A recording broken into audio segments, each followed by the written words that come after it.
6 और फिर से पहले पॉइंट पर आए 1 2 3 4 5 6 1 2 3 4 5 6 1 2 3 4 5 6 पॉइंट का नाम है AD1। AD1 कैसे देते हैं आओ मैं दिखाता हूं।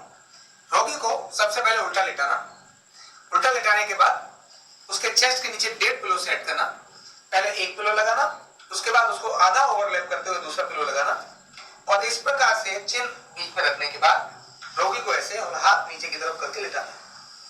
लेटाने के बाद पॉइंट अप्लाई करना है और किस जगह करना है तो हमारा जहां ये शोल्डर ब्लेड जहां ये खत्म होते हैं वहां से नीचे लगभग 6 अंगुल के बीच में हमको ट्रीटमेंट देना है। 3 जगह देना है। पहले यहां देना है 2 अंगुल पर, फिर 2 अंगुल पर और फिर 2 अंगुल पर। ऐसे इन हथेलियों की सहायता से हमको मसाज देकर बाहर की तरफ खिंचाई करनी है।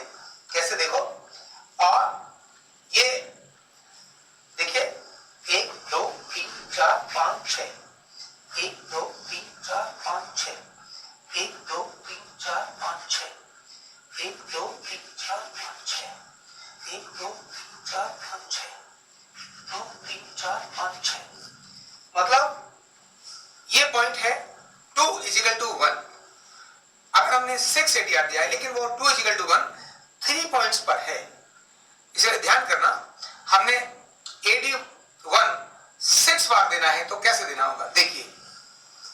पहले पॉइंट पर 6 1 2 3 4 5 6 1 2 3 4 5 6, थोड़ा और नीचे तीनों पॉइंट पर दिया। अब अगेन रिपीट 1 2 3 4 5 6 1 2 3 4 5 6 1 2 3 4 5 6। यानी पहले यहां दिया 6, यहां दिया 6 और यहां दिया 6, फिर यहां दिया 6, यहां दिया 6, यहां दिया 6। ऐसे करके स्पाइन के बाद मसल्स को बाहर खींचना होता है। अब अगर मुझे 3 AD1 देना है तो कैसे देना होगा देखिए। 1 2 3 1 2 3 1 2 3, फिर 1 2 3 1 2 3 1 2 3। इस तरह से 3 जगहों पर 2 = 1। ये था AD1।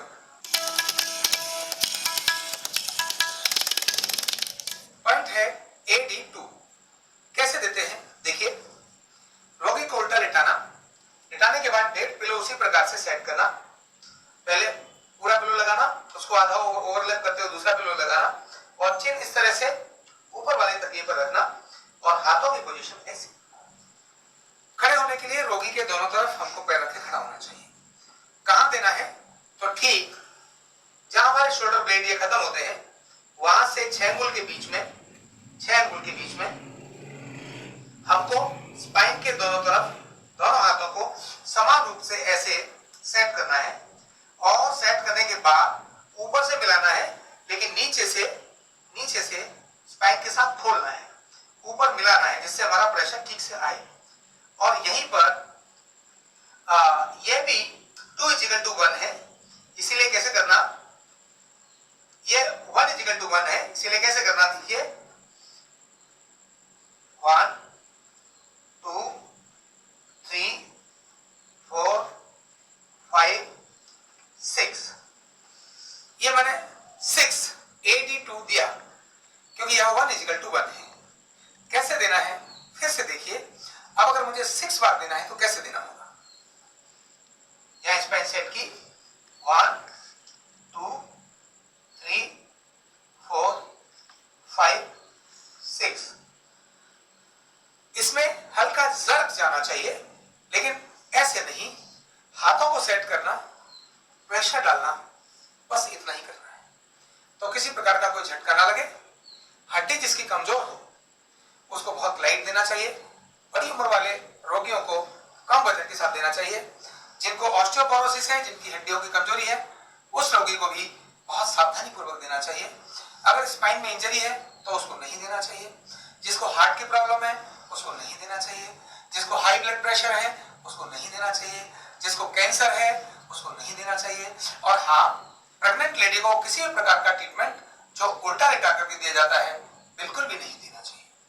तो ऐसी सावधानी के साथ AD2 ट्रीटमेंट को अप्लाई करना चाहिए।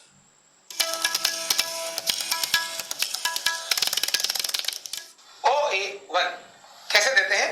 तो रोगी को इस प्रकार से उल्टा लेटाना, पहले एक तकिया लगाना, उसके ऊपर आधा ओवरलैप करते हुए दूसरा तकिया लगाना और चिन को अगले वाले तकिए पर रखने के बाद इस पोजीशन में लेटाना।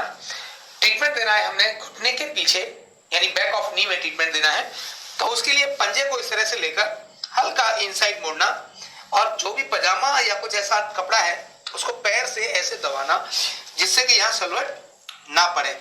और दूसरे पैर से, यानी सीधा पैर है तो सीधे पैर से तलवा जो गद्दी है, घुटने अपने तलबे की गद्दी है, इससे इस प्रकार से रबिंग करनी है घुटने के पीछे। 1 2 3 1 2 3 ऊपर नीचे सब तरफ, जिससे कि घुटने का सर्कुलेशन नॉर्मल हो जाए। 8 से 10 बार ये रबिंग हमको करनी है। ये है OA1। ध्यान रखना है कि इसमें घुटना है, उल्टा लेटे हुए हैं, बहुत बार रोगी का घुटना मुड़ता नहीं, तो ऐसे में इसको नीचे जाना मुश्किल हो जाता है, वो यहीं रह जाता है। तो फिर यहाँ 1-2 पिलो लगाकर तब भी रखा जा सकता है। कंफर्टेबल होना चाहिए, झटका नहीं लगना चाहिए, चोट नहीं लगनी चाहिए। और अगर घुटने में फ्रैक्चर है तो इसको नहीं देना चाहिए। और ऑस्टियोआर्थराइटिस वाले को दे सकते हैं, ऑस्टियोपोरोसिस को भी दे सकते हैं, लेकिन झटका ना लगे इसका पूरा ध्यान रखना है। तो इस तरह से यह पॉइंट हो गया OA1।